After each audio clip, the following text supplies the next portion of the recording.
Masechet Shabbat Daf Mem Vav, on commence Bezrat Hashem Daf Mem He, Amoud Bet.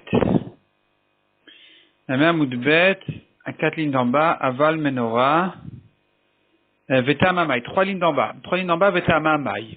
Donc on est en train de voir la question de la Menorah, un chandelier, quelque chose comme ça. Donc une Menorah, ici elle est grande, elle ne se porte qu'avec 2 mains. On n'a pas le droit de la porter pendant Shabbat, même selon Rabbi Shimon, qui ne craint pas le Moukté. Si par contre elle est petite, là on aura une discussion entre Rabbi Yochanan et Resh Lakish. Selon Rabbi Yochanan, c'est Moukté, on ne pourra pas la porter. Selon Resh Lakish, il est permis de la porter. Egmar vient expliquer en quoi est différente la Menorah, pourquoi est-ce que là-bas, même selon Rabbi Shimon qui ne craint pas le Moukté, il va interdire de porter cette Menorah. Veta Mamai, quelle est la raison, demande Agmara. Rabba et Rabbi Yosef d'Amre Tarvayu, Rabba et Rabbi Yosef qui disent les deux disent, Oil Vadam Kové à la Makom, puisqu'un homme lui fixe une place, il ne veut pas la bouger, ça s'appelle Moukté. On appelle ça aujourd'hui Moukté Mahmat Chesronkis. Donc, ou plutôt quelque chose qui est un endroit qui est fixé, on ne veut pas le bouger pour pas qu'il se casse, pour pas qu'il s'abîme. Il est Moukté, il est écarté de son esprit, il ne pense pas l'utiliser, il ne pense pas le porter pendant Shabbat. Et un tel Moukté, même Rabbi Shimon est d'accord qu'on ne peut pas le porter. Amar le Abaye le Rabbi Yosef. Abaye a demandé à Rabbi Yosef, si c'est ça la raison, que quelque chose qui a une place fixe, on n'a pas le droit de la porter pendant Shabbat, Vari Kilat Ratanim, on a pourtant l'exemple de Kilat Ratanim. Kilat est un genre au-dessus du lit des Ratanim, on faisait un genre de toit en tissu joli. D'Adam Kover le Makom, cette chose-là, cette Kilat Ratanim en question, elle a une place fixe. Et malgré tout, Vamar Shmuel Mishum Rabbi Chia. Shmuel a dit au nom de Rabbi Chia. Kilat Ratanim Mutar Lintota, cette Kilat Ratanim en question, on a le droit de l'étendre, de l'ouvrir, ou Mutar Lefarka, on a le droit de la décomposer Beshabbat. Donc on voit que c'est pas Moukté, on a le droit de le porter malgré que c'est un endroit fixe. Rashi explique pourquoi il n'y a pas un problème de OL. Parce qu'elle n'a pas un toit qui fait un tefar, donc il n'y a pas de problème de OL. Donc ça ne s'appelle pas qu'il a fait une tente, qu'il a fait un toit. En tout cas, Moukté, c'est sûr qu'on n'a pas ici. Et donc ça vient contredire le principe a priori de Rabbi Rav Yosef, qui ont dit que la Menorah, elle est Moukté parce qu'elle a une place fixe. Or ici, on voit que ça n'a pas de place fixe. Et ça a eu une place fixe, la Kilat Ratanim. Et malgré tout, elle n'est pas Moukté. Et là, Marabaye. Donc Abaye qui a objecté cette objection-là de Kilat Ratanim, lui il propose une autre explication dans la discussion de Rabbi Yochanan et Resh Lakish. Donc revenons à la Menorah en question. Donc le chandelier en question, on a dit que il est Moukté s'il est grand et s'il est petit, s'il est marloquet, s'il est Moukté ou pas. Alors Rabbi dit comme ça, Beshel Chuliot. Il s'agit ici d'une Menorah qui est faite en plusieurs morceaux et donc on peut la décomposer, la refaire. Et là, on rentre dans un problème de Moukté parce qu'on craint qu'elle tombe et qu'elle se décompose. Il risque de la refaire. Il se trouve qu'il aura construit, qu'il aura fait un kli, une menorah, pendant Shabbat, ce qui est interdit. Et c'est pour ça que, exceptionnellement, même Rabbi Shimon sera d'accord que la menorah en question, c'est Moukté. Demande à Gemara, Iachi, Maïtama de Rabbi Shimon ben Lakish de Share. Si c'est comme ça, quelle est la raison de Resh Lakish qui a permis?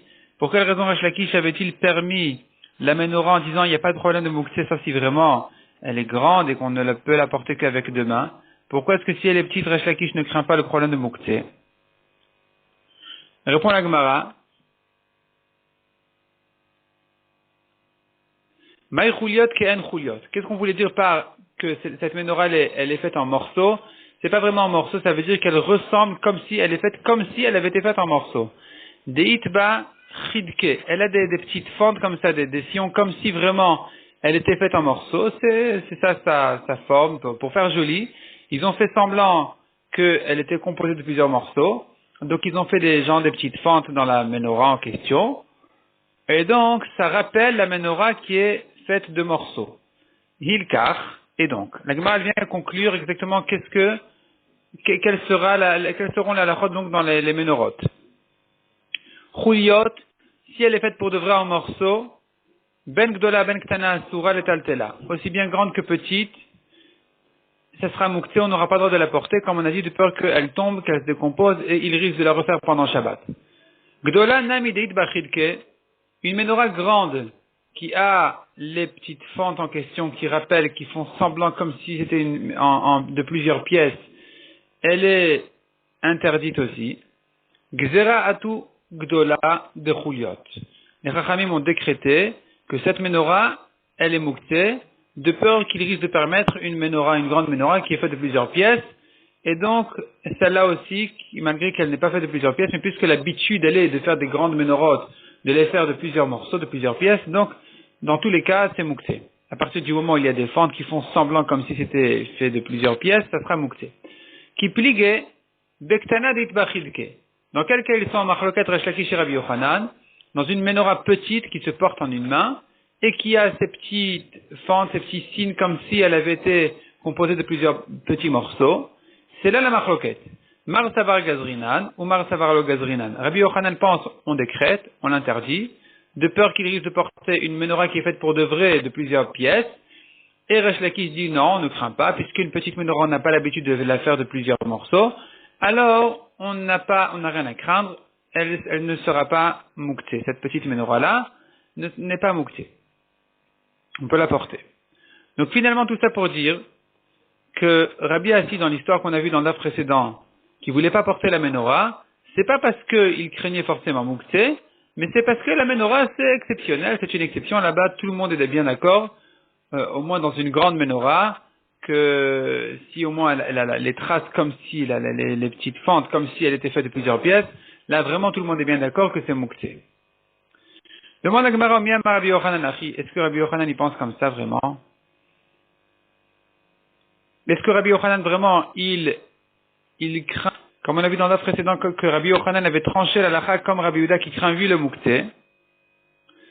Ve'ama Rabbi Yochanan, pourtant Rabbi Yochanan a dit, alacha kistam Mishnah. Rabbi Yochanan dit une règle générale, toujours qu'on trouve une Mishnah qui n'a pas été citée au nom d'un Tana précis, ça s'appelle une Stam Mishnah. Une Mishnah Stam, qui est comme si c'était l'avis simple, c'est comme ça la lacha. Donc une Mishnah qui, nous savons qui est en fait une discussion de Tanaïm, qui est remise en machloket. Mais Rabbi, quand il a enseigné cette Mishnah, il n'a pas précisé le nom de qui elle est. Alors la lacha est comme ça. Utnan. Or, nous avons une Mishnah qui avait déjà été citée dans les dapim précédents. Mourni Shela, la roue de la charrette en question. Bisman Shinishmetet, si elle se détache, elle peut se détacher facilement de la charrette, En Chibrula, alors elle n'est pas considérée comme si elle était attachée à la charrette, donc la touma ne passe pas de l'un à l'autre, de la roue à la charrette ni de la charrette à la roue. Ve'en Nimdedatima, on ne la mesure pas en même temps qu'on mesure la charrette pour savoir exactement si c'est Mekabel Touma ou pas. Ve'en Matelatima Be'olamet, de même si cette charrette-là, elle se trouve dans un cimetière et elle est remplie de toutes sortes d'objets, et les objets, ils dépassent la hauteur des murs de la charrette, et la roue, elle est plus grande encore que la charrette, et ces objets-là qui dépassent les murs de la charrette, ils sont quand même dans la hauteur de la roue. On ne dit pas que puisque c'est dans la hauteur de la roue, alors tout est protégé. Tout est protégé de la touma. Donc je reprends. Il s'agit d'une charrette qui contient 40 CA. Une charrette qui contient 40 CA, elle fait la séparation entre la touma du cimetière et les objets qui sont à l'intérieur de la charrette. Maintenant, les roues, c'est une charrette ouverte, en haut, et les roues de la charrette sont encore plus grandes que les murs de la charrette, et donc les objets qui dépassent la hauteur des murs de la charrette, j'aurais pu croire qu'ils sont protégés au moins par les roues en considérant que tout ça c'est une grande pièce qui protège tout son contenu de la touma. Réponse non. Puisque la roue elle peut se détacher de la charrette, ça s'appelle un autre objet que la charrette, et donc tout ce qui dépasse les murs de la charrette devient tamé, n'est pas protégé par la charrette elle-même. C'est ce qu'on dit ici, en matelatima be'olamet. Donc cette roue-là, en matelatima, elle ne protège pas, elle ne sauve pas avec la charrette elle-même, be'olamet dans la tente du mort dans le cimetière. Donc il ne s'agit pas d'une tente, c'est-à-dire en fait il ne s'agit pas qu'il y avait un toit au-dessus, comme Rashi le prouve dans les dapim précédents. Il s'agit que d'un cimetière qui est ouvert complètement au ciel. Et donc, ici, la charrette, elle est capable de protéger son contenu, mais pas ce qui dépasse. Et là, on est en train de dire que la roue ne peut pas protéger ce qui est à côté, ce qui est à la hauteur, jusqu'à la hauteur de la roue, puisque la roue, elle peut se détacher de la charrette. V'en goriri nota be Shabbat. Et enfin, on n'a pas le droit de pousser, de rouler cette roue-là pendant Shabbat. Bisman shesh alea maot.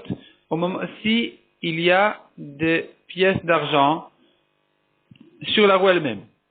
Puisque la roue se détache, je ne dis pas qu'elle est accessoire à la charrette et que puisque la charrette ne contient pas d'argent et qu'elle n'est pas mouktée, j'aurais le droit de rouler même la roue malgré qu'elle a du mouktsé. Je ne dis pas comme ça, puisque la roue finalement elle peut se détacher de la charrette, alors on la considère comme un objet en soi qui porte du mouktsé qui sont les pièces d'argent. On n'aura pas le droit donc de la rouler tant qu'il y a ces pièces d'argent dessus. Ha en alea maot. La Gemara déduit de cette Mishnah, si elle n'avait pas maintenant de pièces d'argent, cette roue-là, sharia, il serait permis de la rouler, de la porter pendant Shabbat. Malgré qu'il y en avait ben hashmashot à l'entrée de Shabbat, puisque maintenant la roue est vide, il n'y a pas d'argent, c'est pas mouksé. Donc, on voit ici une Mishnah simple, qui ne précise pas que, en réalité, sache que c'est que Rabbi Shimon qui pense comme ça, mais Rabbi Yehuda qui craint le mouksé, il dira, même s'il y avait de l'argent ben hashmashot à l'entrée de Shabbat, ce sera mouksé pour tout Shabbat, même une fois que qu'on aura vidé, que même si l'argent va tomber de la roue.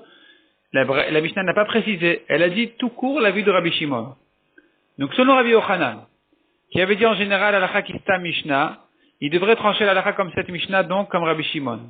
Ça contredit ce qu'on a vu en haut, que Rabbi Yochanan pense comme Rabbi Yehuda qui craint le mouksé. Répond la Gemara, Amar Rabbi Zera te Mishnatenu. Notre Mishnah, cette Mishnah-là de Mouchni, c'est une Mishnah dans Masechet Kelim, on pourra l'interpréter dans un cas précis. Shelo ayu alea maot kol ben hashmashot. Il s'agit d'une roue qui n'avait pas de pièces d'argent pendant tout ben hashmashot, même à l'entrée de Shabbat. C'est que là, on a le droit de la rouler pendant Shabbat, de la porter pendant Shabbat. Shelo lishbor dvarav shel Rabbi Yochanan, afin de ne pas casser les paroles de Rabbi Yochanan. Pour ne pas qu'il y ait une contradiction dans Rabbi Yochanan qui en général tranche la halakha kesta Mishnah comme, donc il devrait dire que la halakha est comme cette Mishnah. D'autre part, Rabbi Yochanan pense que la halakha est comme Rabbi Yehuda qui craint le moukté. Donc, comment comprendre cette Mishnah-là? On sera obligé de dire que cette Mishnah-là, elle va aussi comme Rabbi Yehuda. Enfin, on pourra l'expliquer comme Rabbi Yehuda en disant que la Mishnah elle parle d'un cas où vraiment il n'y avait pas d'argent, tout ben hashmashot. S'il y avait d'argent ben hashmashot, ça devient moukté pour tout Shabbat. Comme Rabbi Yehuda qui dit, une bougie qui s'est éteinte pendant Shabbat, c'est moukté. Amar Rabbi Yoshua ben Levi. Pamachat alach Rabbi, le diusfera. Une fois, Rabbi est allé dans l'endroit qui s'appelle Diusfera, Veora ben Menorah qui est Rabbi Shimon ben Er. Il a enseigné la halakha, il a tranché la halakha à propos de la Menorah, comme Rabbi Shimon à propos de la bougie. La Gemara vient expliquer cette phrase-là. Est-ce que Rabbi a tranché ici deux halakhot ou une seule? Ibayale, on s'est posé la question. Que veut dire cette phrase-là de Rabbi Yoshua ben Levi? Hora ben Menorah qui est Rabbi Shimon ben Er l'etera. Est-ce que ça veut dire que Hora ben Menorah, Rabbi a tranché la halakha dans la Menorah, comme ce que Rabbi Shimon pense à propos de la bougie qui n'est pas mouktée, et donc, ici, à propos de la menorah, Rabbi a tranché aussi que c'est pas mouktée. Il ne craint pas à tout ce qu'on a dit, que s'il y a des fentes, ça paraît être une menorah de pièces, on devrait décréter, interdire. Non, Rabbi ne pense pas comme ça. Est-ce que c'est ça ce que Rabbi Yoshua ben Levi vient nous dire? Que donc Rabbi a tranché même à propos de la menorah, comme ce que Rabbi Shimon dit toujours à propos du nerf de la bougie que c'est permis. Comme on a vu, Rabbi Shimon permet une bougie d'argile d'occasion. Il craint pas le mouksé mahmat miout, il dit pas c'est répugnant, les gens l'écartent. Non, Rabbi Shimon le permet. Donc ici aussi pareil pour la menorah, Rabbi l'a permise. Et il ne fait pas ce décret-là de peur qu'on porte une menorah qui est faite en morceaux, en plusieurs pièces. O dilma, ou peut-être, hora bimenorah liisura. Ou bien non, cette phrase-là, il faut la lire comme ça. Ce sont deux halakhot que Rabbi a tranché. Il a tranché une halakha à propos de la menorah de l'interdire. Comme on a dit, qu'il faut craindre, il faut décréter, il faut interdire donc une menorah, même qui est d'un morceau, d'une pièce, de peur qu'il risque de porter une menorah qui est faite de plusieurs pièces. Ou que Rabbi Shimon ben Er l'etera. Deuxièmement, Rabbi a tranché la halakha comme Rabbi Shimon à propos de la bougie, de permettre la bougie. De permettre la bougie d'occasion, la bougie d'argent, il ne craindrait pas le moukté. La Gemara reste là-dessus en tekou, en question. Rav Malchia raconte la Gemara, Ikla lebe Rabbi Samlai. Vetil tel shraga. Rav Malchia est arrivé chez Rabbi Samlaï, et il a porté là-bas une bougie, Ve'ikpad Rabbi Samlaï, et Rabbi Samlaï était makpid sur lui, il n'était pas content de lui. Il s'agit d'une bougie qui s'était éteinte. Rabbi Samlaï pensait comme Rabbi Shimon, comme Rav Malchia qui l'a porté, il pensait comme Rabbi Shimon. Rabbi Samlaï qui n'était pas content, il pensait apparemment comme Rabbi Yehuda. La même histoire, Rabbi Yossi Glila a Ikla Leatre de Rabbi Yossi be Rabbi Chanina. Donc Rabbi Yossi de Galil, il est arrivé chez Rabbi Yossi be Rabbi Chanina. Tiltel Shraga, il a porté là-bas une bougie qui s'est éteinte. Veikpad Rabbi Yossi be Rabbi Chanina, et Rabbi Yossi be Rabbi Chanina à nouveau n'était pas content de lui. Donc à nouveau nous avons encore une marloquette, est-ce que la halakha est comme Rabbi Shimon ou comme Rabbi Yehuda? Rabbi Avaou qui Ikla Leatre de Rabbi Shua ben Levi, lorsque Rabbi Avaou est arrivé, lorsqu'il arrivait par hasard à l'endroit de Rabbi Shua ben Levi, Hava metal tel shraga, il portait là-bas les bougies qui s'éteignaient, il ne craignait pas le mukté.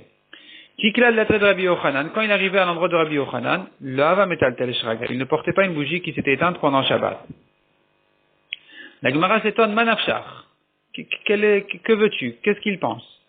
Que Rabbi Yehuda svirale, s'il pense comme Rabbi Yehuda qui craint le mukté, qui interdit de porter une bougie qui s'est éteinte pendant Shabbat, les Avad que Rabbi Yehuda, il devrait faire comme Rabbi Yehuda de partout. Aussi bien chez Rabbi Yoshua ben Levi que chez Rabbi Yochanan. Que Rabbi Shimon Tvirale, les Avad que Rabbi Shimon. Si il pense comme Rabbi Shimon, si Rabbi Avaou il pense comme Rabbi Shimon qui ne craint pas le muktzé ici, il devrait faire comme Rabbi Shimon de partout, de porter la bougie qui s'est éteinte pendant le Shabbat. Répond la Gemara. Le Olam que Rabbi Shimon Tvirale, en réalité lui il pensait Rabbi Avaou personnellement comme Rabbi Shimon, qui ne craint pas le muktzé ici, ou Mishum Kvoda de Rabbi Yochanan, hu de lo hava avid. Mais simplement ici, pour l'honneur de Rabbi Yochanan, il ne faisait pas contre lui, devant lui. Donc quand il était à l'endroit de Rabbi Yochanan, il faisait attention de ne pas porter une bougie qui s'était éteinte pendant Shabbat, parce qu'il savait, par respect vis-à-vis de Rabbi Yochanan, en sachant que Rabbi Yochanan l'interdit. Donc ici, au moins, il faisait attention à ne pas le porter. Mais lui-même, personnellement, il permettait de porter. Amar Rabbi Yehuda, Shraga de Mishra, une bougie d'huile, Sharel et Taltula, il est permis de la porter. Une fois que ça s'est éteint, comme Rabbi Shimon, c'est permis. Pourquoi? Parce que même si c'était une bougie d'argile, c'est pas vraiment répugnant, on ne l'éloigne pas, on l'écarte pas vraiment. Rabbi Shimon ne craint pas ici le mukté. De nefta asur le Taltula, mais une bougie qui est allumée au pétrole, une fois qu'elle s'est éteinte, même Rabbi Shimon sera bien d'accord que c'est muktzé, on ne peut pas la porter. Parce que là, vraiment, on n'a rien à faire avec ça. C'est vraiment, tout le monde l'écarte.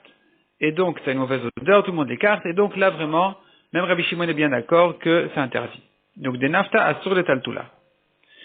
Rabba et Rabbi Yosef d'Amre Tarvayu. Par contre, Rabba et Rabbi Yosef, les deux disent, des nafta namishar le taltula. Même de pétrole, c'est permis de la porter. Rav Avia, ikla lebei Rava. La Gemara raconte une nouvelle histoire. Rav Avia est arrivé chez Rava. Rava Isan be kare betina. Ses pieds étaient sales de la boue.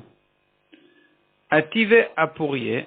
Et malgré tout, il les a laissés, il s'est assis sur le lit, Kameh de Rava devant Rava. Donc il était arrivé chez Rava, il était invité chez Rava, il s'est assis avec la boue sur ses pieds, devant Rava. Ikpad Rava n'était pas content. Il est taouré. Il voulait l'embêter. Rava voulait embêter Ravavia parce que Ravavia lui avait sali le lit. Rava voulait l'embêter avec des questions. J'ai dit, Uba est taouré besheelot. Alors il voulait l'embêter en lui posant des questions. Et quelles sont les questions qu'il lui a posées? Amar lui a demandé. Maïtam Rabba de Rabbi Yosef d'Amre Tarvayu. Pour quelle raison Rabba et Rabbi Yosef les deux disent que même, selon Rabbi Shimon, une bougie, même de pétrole, on a le droit de la porter pendant Shabbat. Amarle lui a répondu Ravavia, puisque cette bougie-là, elle est apte, on peut l'utiliser pour couvrir un récipient. Donc, on peut s'en servir, c'est pas muktzé. Et là, Meata, si c'est comme ça, lui a demandé Rava, on devrait permettre de porter tous les petits cailloux de la cour, pour la même raison, puisqu'on peut s'en servir pour couvrir un récipient avec. Amarle, Ravavia lui a répondu, la différence est claire. Haïka Torah Kli Alea, la bougie, elle a un statut de kli, elle a une importance, c'est un kli, c'est un objet, on s'en sert. Tandis que hané, ceci, ces pierres-là, ces cailloux, les katorat kli aléa. Il n'y a pas de statut de kli dessus. Ça s'appelle pas un objet. C'est rien. C'est du sable, c'est de la terre, c'est des cailloux. Il n'y a aucune importance, c'est pas un objet. Donc, même si on pourrait s'en servir, mais il n'y a pas suffisamment d'importance d'utilisation. C'est pas destiné à ça. Ça n'a jamais été destiné à ça pour pouvoir considérer que c'est pas mouxé. Et donc même Rabbi Shimon sera d'accord ici que c'est 8 mouxé. Contrairement à la bougie qui est allumée au pétrole, où là Rabbi Shimon dit que c'est pas mouxé parce que finalement c'est une bougie, c'est un objet. Milotania, Ravavi a prouvé sa différence là qu'il vient de faire entre ce qui s'appelle un kli et ce qui ne s'appelle pas un kli. Il a prouvé d'une braïta qui dit, on tourne la page, Asherim vanezamim vatabot, toutes sortes de bijoux. Asherim sont des bracelets, vanezamim, des anneaux qu'on mettait au nez ou quelque chose comme ça. Vatabaot et les bagues, haren kechol hakelim anitalim achatzer.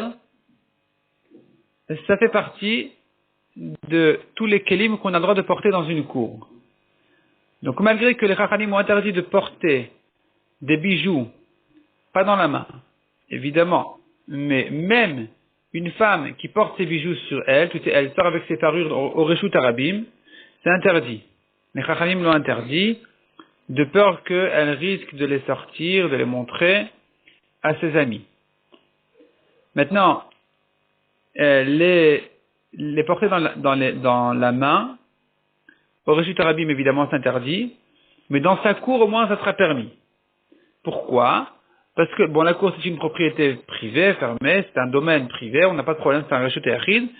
Et là, ça fait donc partie des choses qu'on a le droit de porter dans la cour. C'est des kelim, ce sont des objets. Des bijoux, c'est des objets, il n'y a aucun problème. Ve'amar Oula, et Oula expliquait Matam, pour quelle raison on a le droit de les porter dans la cour, il vit katorat kli alea, puisqu'il y a un statut de kli sur ces bijoux-là, donc on n'a pas de problème de les porter dans la cour. Achanamio, il vit katorat kli alea, pareil ici, en ce qui concerne la bougie du pétrole, elle aussi a un statut de kli, on peut la porter, on peut donc la porter, selon Rabbi Shimon. Amar Rav Nachman bar Yitzchak, Rav Nachman bar Yitzchak a dit face à cette histoire-là où Rava a voulu un petit peu embêter Rav Avia avec des questions, et Rav Avia a su bien lui répondre, Rav Nachman bar Yitzchak a dit, Brich Rachmana, Baruch Hashem, de l'Oksifa Rava, le Rav Avia, que Rava n'a pas fait honte à Rav Avia. Il y a ici même un petit accent, le Baruch Hashem, apparemment ici, il n'est pas que sur Rav Avia. Il aurait dû dire, Bri Rachamana, que Baruch Hashem, que Rav Avia n'a pas eu honte, qu'il a su répondre. Ici, on dirait un petit accent qui est sous-entendu un petit peu dans les mots, Baruch Hashem, que Rava n'a pas fait honte à Rav Avia. Donc apparemment, il craignait que si vraiment Rav Avia avait eu honte de ne pas savoir répondre aux questions de Rava, alors peut-être que Rav Nachman bar Yitzchak craignait que Rava risque d'être puni sur ça aussi. Et donc, il a dit, Baruch Hashem, que Rava n'a pas fait honte à Rav Avia. Ramile Abaye le Rabba. La Gemara pose une nouvelle question que Abaye a posée à Rabba. Tanya, nous avons une braïta déjà qui dit, Motar Hashem en Shebaner. Donc c'est pas Moutar, c'est Motar. Motar, c'est ce qu'il reste. C'est comme Notar. Ce qu'il reste, Hashem de l'huile, Shebaner, Veshabakehara, dans la bougie ou bien dans la petite assiette. Apparemment, s'il a mis de l'huile dans une petite assiette pour l'allumer, assour. Ce qui reste est interdit, on ne peut pas s'en servir pendant Shabbat. Le Rabbi Shimon Matir, selon Rabbi Shimon, c'est permis. Alma le Rabbi Shimon l'était moukté, donc on voit très clairement que Rabbi Shimon ne craint pas le moukté.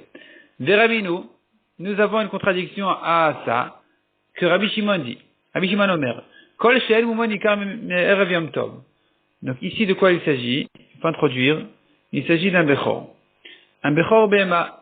Donc, c'est un bechor behema, le premier-né de sa vache, le premier-né de sa brebis, de son bouc, de sa chèvre. Et maintenant, ce premier-né-là, ce petit chevreau, ce petit veau, ce petit agneau, il a de la kedusha, c'est un korban. C'est un korban. Même aujourd'hui, un juif qui a une vache, qui lui a donné son premier veau, ce veau-là, il faut savoir, c'est un korban. On n'a pas le droit d'en profiter, on n'a pas le droit de le manger. Quand on achète de la viande cachère, la shgacha, la surveillance fait attention aussi à ça, que ça ne soit pas un bechor, que cette viande-là ne vienne pas d'un bechor. Donc, ce qu'on fait aujourd'hui, c'est que on s'associe avec un goy, on donne au goy l'oreille de la vache, et donc, puisqu'il est associé, même pour rien que pour l'oreille, c'est suffisant pour que son premier-né ne soit pas kadosh. Maintenant, Yom Tov. Quelqu'un qui a eu un bechor, il a eu un premier-né de sa vache. Et ce premier-né-là, il est interdit, sauf s'il a un défaut. Dès qu'il a un défaut, alors il faut le montrer à un chacham. Si le chacham il voit que le défaut est vraiment défaut qui ne va pas guérir, ça s'appelle moum kavua. C'est pas un moum over, c'est pas un défaut qui va guérir, qui va passer. C'est un défaut qui va rester. Là, il a perdu sa gdusha et on a le droit dorénavant de faire la shrita et de manger ce veau, ce bechor. Maintenant, voyons dans la Gemara. De quoi il s'agit ici? On a une question de Moukté. Rabbi Shimon Omer. Je reprends la Gemara, la ligne elle commence par le mot Veraminu. Rabbi Shimon Omer, Kol Shen Mumoni Karme Rev Yom Tov. Celui qui, chaque bechor, dont le défaut n'a pas été reconnu avant Yom Tov, En Zemina Mukhan. Ça s'appelle pas que ce veau-là il était prévu à être mangé Yom Tov. C'est Moukté. Donc on rappelle, Mukhan, c'est l'opposé de Moukté. Moukté ça veut dire que c'était écarté, Mukhan ça veut dire que c'était prévu, c'était préparé à s'en servir pendant Yom Tov. Maintenant, Rabbi Shimon il vient dire ce bechor en question, ce premier-né, dont le défaut n'était pas clair avant Yom Tov, il n'est pas prêt à s'en servir pendant Yom Tov. C'est Moukté, on ne pourra pas lui faire la shrita. Donc on voit que Rabbi Shimon il craint lui le Moukté. Répond la Gemara. Achi Ashta, est-ce que c'est comme ça maintenant? C'est pareil, les cas se ressemblent, il n'y a aucune comparaison. La bougie qui s'est éteinte, c'est pas Moukté. Le premier-né est oui Moukté. Pourquoi? Quelle est la différence?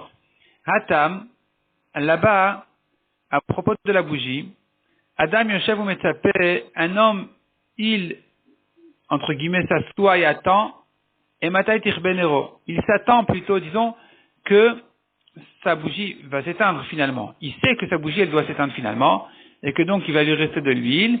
Donc il ne l'a pas écarté de son esprit. Il n'a pas écarté le reste de l'huile de la bougie après qu'elle va s'éteindre de son esprit. Donc ça s'appelle pas Mouktsé. C'est Mouchan. C'est prêt à s'en servir. Tandis que Acha, ici à propos du veau, à propos du Bechor, Adam Yoshev ou Metapé, Matai Paul Bomoum, est-ce que vraiment un homme il s'attend il s'attend que vraiment va tomber un défaut maintenant? Mais Marama, un homme se dit, Miyemar denafil bemouma, qui dit qu'il aura un défaut?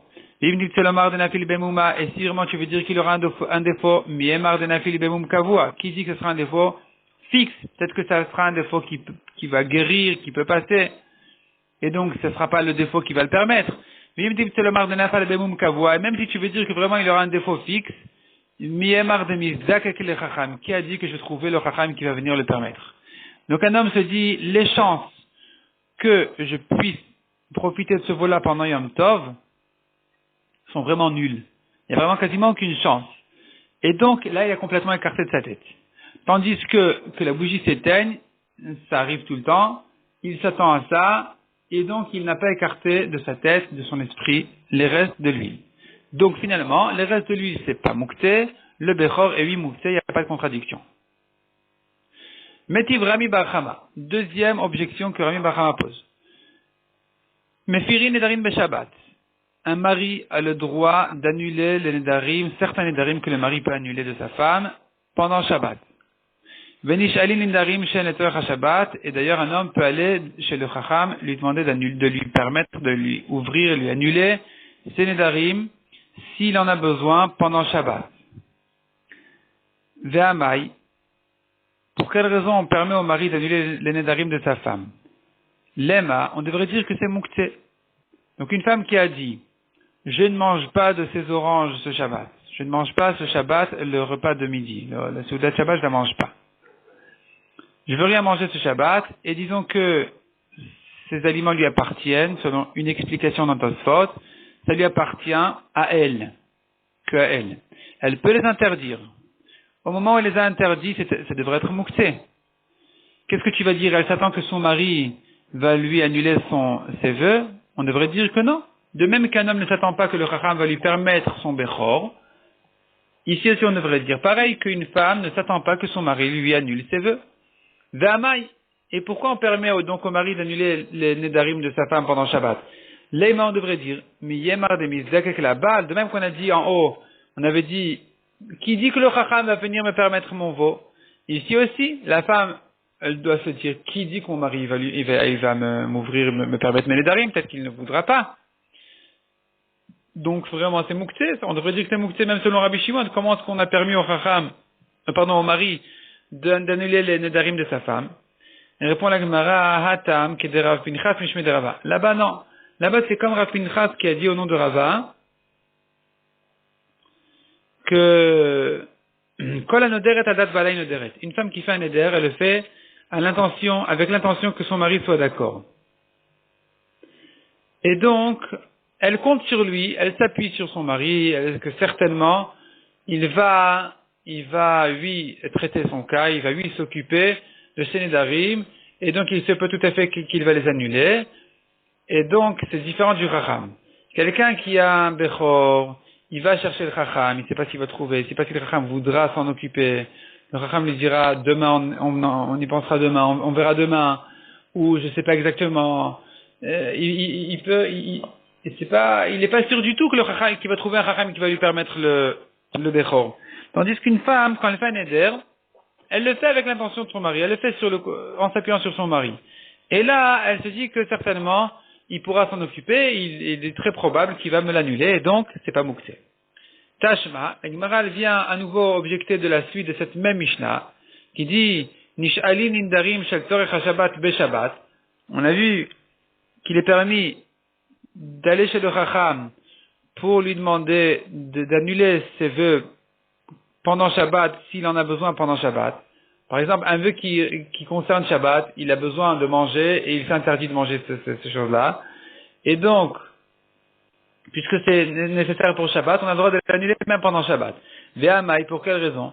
Ici, vraiment, on devrait dire la même chose, on devrait dire que c'est Mouktsé.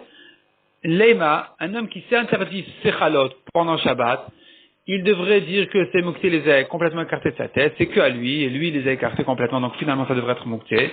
On devrait dire Miyemar de Mizdak avec le Chacham. Qui dit que le Chacham, il va trouver un Chacham qui voudrait lui permettre?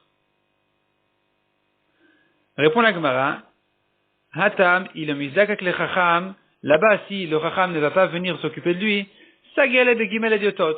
Il va se suffire de 3 personnes simples, il n'a pas besoin vraiment du Chacham. C'est soit un Chacham, soit 3 personnes simples. Il leur dit, écoutez, j'ai fait un éder, je me suis énervé, j'ai dit que je vais ne pas toucher je m'interdis les chalot de ce Shabbat, je me suis calmé, je vous en prie, annulez mon éder, les 3 personnes vont lui dire, mutarlach, mutarlach, mutarlach. Et donc, il aura trouvé facilement une solution. Si c'est pas le Chacham, c'est 3 personnes. Qu'est-ce qu'il y a? Il est dans la quarantaine, il va pas trouver 3 personnes. Il va trouver. Et donc, il n'a pas ce problème-là, c'est pas Mouktsé. Acha, tandis que ici, Miyemar de Mizdak avec le Chacham. À propos du Bechor, qui dit qu'il va trouver un Chacham? Là-bas, il peut pas trouver 3 personnes simples. Il faut vraiment, à tout prix, que le Chacham lui permette le Bechor. Sinon, il pourra pas faire la shrita du Bechor. Et 3 personnes, 3 hommes simples n'ont pas le droit de juger est-ce que c'est un défaut qui permet de faire la shrita de ce Bechor, oui ou non. Donc là, vraiment, il est totalement dépendant du Chacham. Et là, ça reste Mouktsé parce que vraiment, il pense que les chances de manger ce veau-là pendant Yom Tov, elles sont vraiment, vraiment très, très basses. Ramile Abaye le Rabbi Yosef. Nouvelle objection, Abaye a demandé à Rabbi Yosef. Miyama Rabbi Shimon, est-ce que Rabbi Shimon pense que Kavta Mutar Letaltela, si la bougie s'est éteinte, à ce moment-là, il est permis de la porter Kavta in, le Kavta lo, si elle s'est éteinte, oui, c'est permis, sinon, si elle est encore allumée, c'est interdit. Maïtama, pour quelle raison?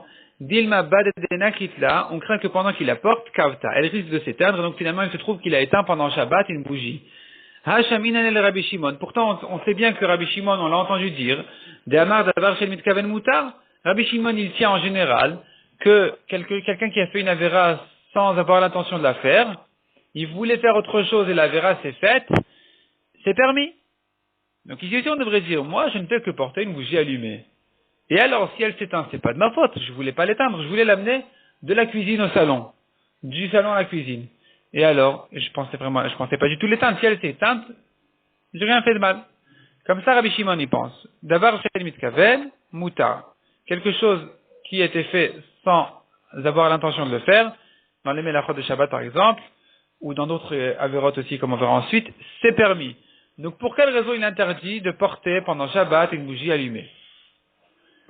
Détania, où est-ce qu'on a vu que Rabbi Shimon permet d'avoir chez Mitkaven?